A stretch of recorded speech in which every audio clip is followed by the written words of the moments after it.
The first humans thought their way into better survival in the African forests and savannas 150,000 generations ago. By 75,000 generations ago, they had thought their way into becoming hunters and top-line predators who could go wherever they wanted to, simply because they wanted to. Having become the hunter, they began to believe they were masters of their own fate.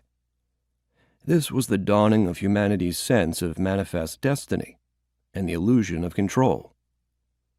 A mere 750 generations ago, when there may have been no more than 2 million humans on the planet, they started to think they were not simply masters, but also makers of their own fate.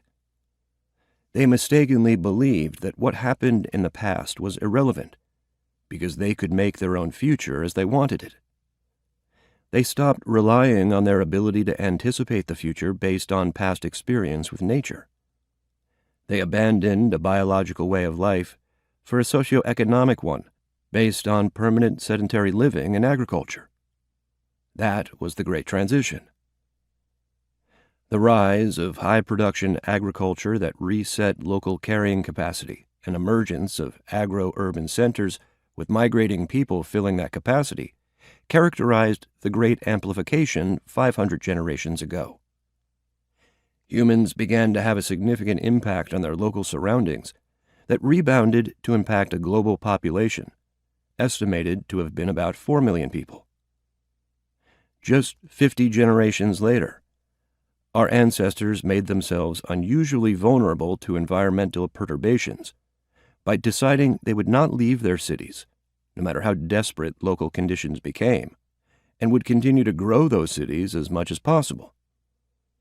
Humans at that time possessed the combination of capacities: high-production agriculture and domestication, urbanization, trade, metal-based tools and weapons, and effective governance that allowed some to contemplate achieving that goal in a new way, taking what they lacked from other people.